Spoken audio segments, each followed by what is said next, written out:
Hello dear learners, आज की class में हम करने वाले हैं गैप एंड अकाउंटिंग कॉन्सेप्ट्स। सबसे पहले हम बात करते हैं अकाउंटिंग की। आप सबको ही पता है अकाउंटिंग बिजनेस की लैंग्वेज होती है जिसके थ्रू हम बिजनेस की ट्रांजैक्शन जो हैं या फाइनेंशियल पोजीशन जो हैं वो हम अपने स्टेक होल्डर्स को इंडिकेट करते हैं। तो आज का जो टॉपिक है डैट इज़ अकाउंटिंग प्रिंसिपल्स। अगर हम प्रिंसिपल की बात करें तो प्रिंसिपल होते हैं जनरल गाइडलाइंस जिसके बेसिस पे या जिसके बिहाफ पे हम अकाउंट्स जो है वो बनाते हैं। अब सेकेंड क्वेश्चन हमारे पास यहाँ पे आता है कि इन गाइडलाइंस को क्यों फॉलो किया जाता है, इन जनरल रूल्स को क्यों फॉलो किया जाता है। उसका कारण है यूनिफॉर्मिटी लेके आना अकाउंट्स में, क्योंकि अगर कॉमन रूल्स नहीं होंगे तो हर कोई अपने हिसाब से अकाउंट्स बनाएगा जिससे बहुत ज़्यादा सब्जेक्टिविटी आ जाएगी। तो उसी सब्जेक्टिविटी को ओवरकम करने के लिए हम अकाउंटिंग प्रिंसिपल्स को फॉलो करते हैं। और सेकेंड चीज़, हमारा जो अकाउंटिंग डाटा है उसको मोर सिस्टमेटिक मोर रिलायबल बनाने के लिए भी अकाउंटिंग प्रिंसिपल्स का यूज़ किया जाता है। थर्डली हमारे पास क्वेश्चन आता है प्रिंसिपल्स जो है उसमें क्या नीड है प्रिंसिपल्स की, कैसी होनी चाहिए प्रिंसिपल। फर्स्ट हमारे पास पॉइंट है रेलिवेंस, सेकेंड है ऑब्जेक्टिविटी एंड थर्ड है फिजिबल। ऑब्जेक्टिविटी का मतलब है फ्री फ्रॉम बाइस। बाइस का मतलब यहाँ पे है कि जो अकाउंट्स है ना उसको वैसे ही एज इट इज़ हम शो करेंगे। एंड रिलायबल का मतलब ये है, रेलिवेंस का मतलब ये है कि जो अकाउंट्स हैं वो नीड्स ऑफ द यूजर्स के अकॉर्डिंगली ही बनाए जाएंगे। एंड फिजिबल का मतलब जब हम अकाउंट्स को बनाएंगे उसके लिए अकाउंटिंग रूल्स का यूज़ करेंगे, तो अकाउंटिंग रूल्स का यूज़ करने के लिए कोई एक्स्ट्रा खर्चा हमें ना करना पड़े। यहाँ पे कुछ प्रिंसिपल्स मैंने लिखे हैं अकाउंटिंग जो फीचर हैं इसके अकाउंटिंग प्रिंसिपल्स की। तो फर्स्ट है कि यूनिफॉर्म सेट ऑफ रूल्स हैं, सेकंड है कि प्रिंसिपल्स मैन मेड हैं एंड थर्ड है फ्लेक्सिबल। फ्लेक्सिबल का मतलब अकाउंटिंग प्रिंसिपल सेम नहीं रहते, समय के साथ ये चेंज होते रहते हैं।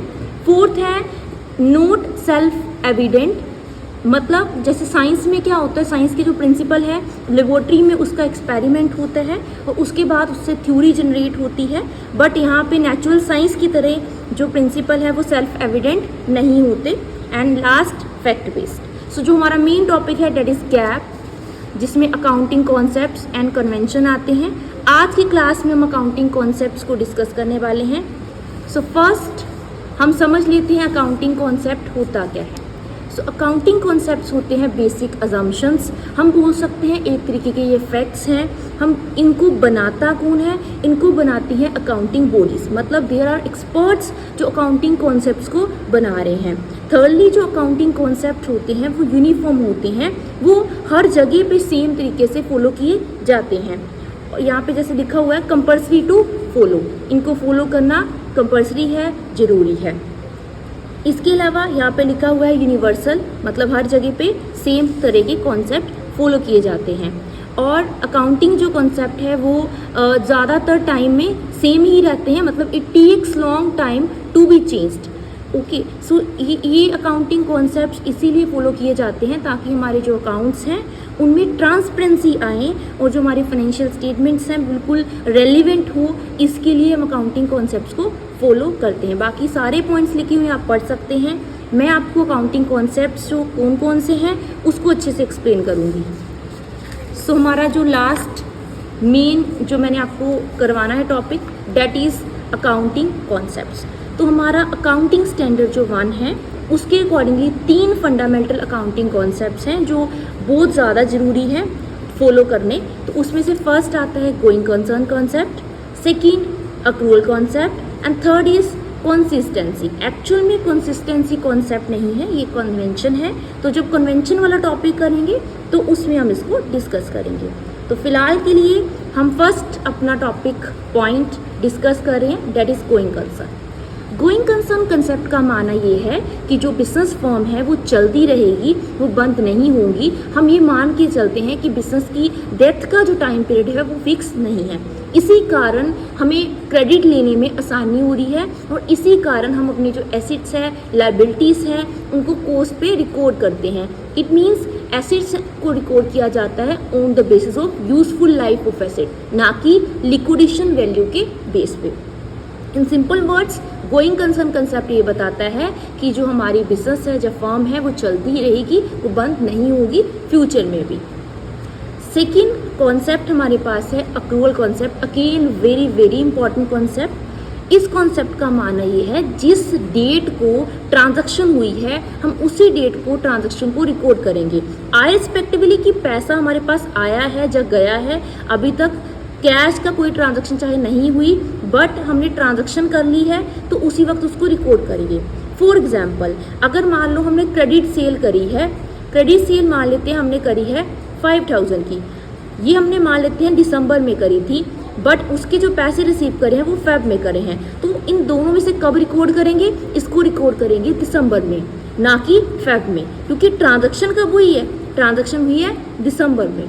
तो ये हमारा अक्रूवल कॉन्सेप्ट है। जब हमारे रेवेन्यू या फिर एक्सपेंसेस से रिलेटेड ट्रांजैक्शंस हम कर रहे हैं तब ही हम उसको रिकॉर्ड करेंगे। कैश चाहे हम जब भी मर्जी रिसीव करें या जब भी मर्जी पे करें, ठीक। सो नेक्स्ट हम करते हैं अब next concept, that is business entity concept. इस कॉन्सेप्ट का मानना ये है बिजनेस की अलग पहचान होती है और उसकी ओनर्स की अलग पहचान होती है। इट मीन्स बिजनेस अपनी ट्रांजैक्शन के लिए खुद रिस्पॉन्सिबल रहेगा और जो ओनर होगा वो अपनी ट्रांजैक्शन के लिए खुद। अगर मैं इसकी एग्जांपल लूँ तो मैं एग्जांपल अगर यहाँ पे लूँ टाटा कंपनी की, टाटा कंपनी का जो ओनर है वो रतन टाटा जी हैं। तो अगर टाटा कंपनी ने लोन लिया है तो लोन वापस कौन करेगा? टाटा कंपनी करेगी, ना कि रतन टाटा जी करेंगे। बट अगर लोन रतन टाटा जी ने लिया है तो लोन वापस कौन करेगा? रतन टाटा जी खुद करेंगे, क्योंकि अकाउंट्स में हम ये मान के चलते हैं कि जो ओनर है वो डिफरेंट पर्सन होगा और जो कंपनी है वो एक डिफरेंट आर्टिफिशियल पर्सन होगी। बट अगर मैं इस कॉन्सेप्ट के क्रिटिसिज्म की बात करूं तो जाहिर सी बात है फर्स्ट इसमें पॉइंट आ जाएगा अनरियलिस्टिक। ये चीज़ मानना अनरियलिस्टिक है कि कंपनी एक आर्टिफिशियल पर्सन है। It is fiction only. Fiction का मतलब होता है जो चीज़ें एक्चुअल में एग्जिस्ट नहीं करती उसको हम फिक्शन बोलते हैं। तो अनरियलिस्टिक चीज़ है और फिक्शन है कि कंपनी और ओनर को अलग माना जाए। और thirdly partnership form and sole proprietor के केस में इस चीज़ को हम नहीं मानते कि बिजनेस और ओनर अलग होता है। सिर्फ कंपनी के केस में ही इस कॉन्सेप्ट को एप्लीकेबल किया जाता है। सो होप सो यहाँ तक आपको समझ आ रहा होगा।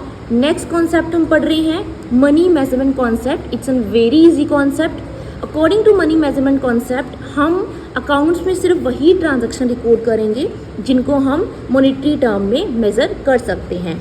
फॉर एग्जाम्पल अगर कोई क्वालिटेटिव नेचर की ट्रांजैक्शन है तो उसको हम रिकॉर्ड नहीं करेंगे। बट इसका भी क्रिटिसिज्म है। क्रिटिसिज्म की बात करूं तो यहाँ पे जैसे कि मैंने बोला कि सिर्फ मॉनेटरी टर्म वाली वैल्यू ही रिकॉर्ड की जाएगी, तो जो क्वालिटेटिव डाटा है वो पूरी तरीके से इग्नोर हो जाता है। बट सम टाइम क्वालिटेटिव जो इन्फॉर्मेशन है वो हमारे बिजनेस के लिए बड़ी ज़्यादा इंपॉर्टेंट होती है। जैसे फॉर एग्जाम्पल हम बुक्स में रिकॉर्ड कर देंगे स्टॉक 5000, बट यहाँ पे हम ये नहीं बता रहे what is the quality of the stock. So ये इसका क्रिटिसिज्म में आएगा। मनी मेजरमेंट मनी को ही रिकॉर्ड करता है। रीज़न क्या है वाई मनी को रिकॉर्ड करता है? क्योंकि मनी एक ट्रू इंडिकेटर माना जाता है जो वैल्यू को डिपिक्ट करता है, इसीलिए हम मॉनेटरी टर्म में ही मेज़र करते हैं चीज़ों को। हमारा नेक्स्ट कॉन्सेप्ट आता है कॉस्ट कॉन्सेप्ट। कॉस्ट कंसेप्ट का मानना ये है कि चीज़ों को कॉस्ट पे रिकॉर्ड किया जाएगा। इसका मतलब जितने प्राइस पे हमने ट्रांजैक्शन करी है, फॉर एग्जांपल अगर हमने मशीन खरीदी है 1 लाख की तो उस मशीन को हम 1 लाख का रिकॉर्ड करेंगे। जितने का हमारा परचेजिंग प्राइस है या जितने के हमने एक्चुअल में एक्सपेंस इनकर करे हैं, एसेट खरीदे हैं, उतने प्राइस पे ही उसको रिकॉर्ड करेंगे। बट इसका मतलब ये नहीं है कि अगले साल में भी या फिर सब्सिक्वेंट ईयर्स में भी सेम वैल्यू पे ही रिकॉर्ड करेंगे हम उन सेम चीज़ों को। जैसे यहाँ पे मैंने एग्जांपल ली 1 लाख, मशीन हमने ली है 1 लाख की, तो इसका मतलब ये नहीं है कि अगले साल भी 1 लाख का ही मशीन रिकॉर्ड होगा। हमें पता है कि डेप्रिसिएशन होती है, चीज़ों की वैल्यू रिड्यूस होती है, तो अगले साल इसमें से डेप्रिसिएशन की वैल्यू को माइनस करके रिकॉर्ड करेंगे। बट इन जनरल अकाउंट्स हम बनाते हैं कॉस्ट पे। प्रॉफिट एंड लॉस जो निकलेगा, जो अकाउंट बनेगा वो कॉस्ट पे ही बनेगा, डेप्रिसिएशन भी कॉस्ट पे ही निकलेगी। सो जितनी भी अकाउंटिंग हम करते हैं वो कॉस्ट पे करते हैं, सारी चीज़ों को कॉस्ट प्राइस पे ही रिकॉर्ड करते हैं, जितने प्राइस हमने पे करा है उस प्राइस पे। नेक्स्ट कॉन्सेप्ट हमारे पास आता है ड्यूअल एस्पेक्ट कॉन्सेप्ट। इस कॉन्सेप्ट का माना ये है कि every debit is equals to credit. It means हर ट्रांजैक्शन के दो पहलू होते हैं, one is debit another is credit. तो हमेशा डेबिट और क्रेडिट जो है वो मैच करना चाहिए या फिर इक्वल होना चाहिए। अगर मैं इसकी एग्जांपल लूँ, फॉर एग्जांपल हमने स्टॉक यहाँ पे परचेज़ करा है, जब मान लेते हैं हमने फर्नीचर परचेज़ करा है, तो हमारे पास एंट्री आती है furniture to cash.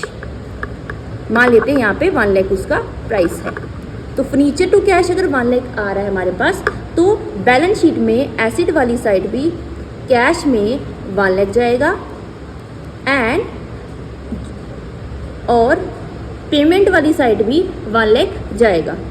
Okay, so next हम देखते हैं, हमारा कॉन्सेप्ट है अकाउंटिंग पीरियड कॉन्सेप्ट। तो अकाउंटिंग पीरियड जो कॉन्सेप्ट है उसका मानना ये है कि जो बिजनेस है उसकी जो पूरी लाइफ टाइम है, पूरी लाइफ को हम 1 साल के 1 ईयर के पीरियड में हम डिवाइड करते हैं, उसको हम 12 मंथ का पीरियड बोलते हैं। उसी 12 मंथ के पीरियड को बोलते हैं अकाउंटिंग पीरियड। इसका मतलब हर साल के अकाउंट बनाए जाएंगे, आफ्टर 12 मंथ अकाउंट्स को क्लोज किया जाएगा एंड हमारे अकाउंट्स को पब्लिश किया जाएगा। क्योंकि अगर हम ये मान के चले कि कंपनी की लाइफ 50 ईयर है, तो आफ्टर 50 ईयर तो हम अकाउंट्स नहीं बना सकते, डैट इज़ नॉट लॉजिकल।